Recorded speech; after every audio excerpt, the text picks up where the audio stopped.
मला असं वाटतं की मी त्यावेळेला जे काम केलं होतं ते फार म्हणजे बायकोशी बायकोसारखं नसेल वागायचं तर मग काय.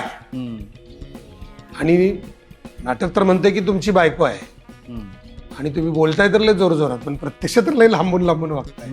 तर हे एक ते कारण होतं. दुसरं जो सकारामचा चेहरा स्वतःचा एक आहे आणि खरा आतला एक आहे. प्रत्येक माणसाचा बुरखा आहे आतला आणि बाहेरचा. त्याच्याशी तो किती प्रामाणिक राहतो आणि किती नाही राहत इथे तर समाज तयार होतोय ना. तर हाच बुरखा कसा फाटताना मी नीट कॅरेक्टर म्हणून पाहिला नव्हता.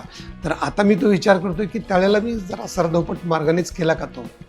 तर जरा मी आता माझ्या आनंदासाठी माझ्या चॅलेंजसाठी मला बघण्यासाठी आणि अर्थात लोकांसाठीच बरोबर हे सगळं आपण कसं करू शकू ह्यात जरा मी सध्या अडकलो.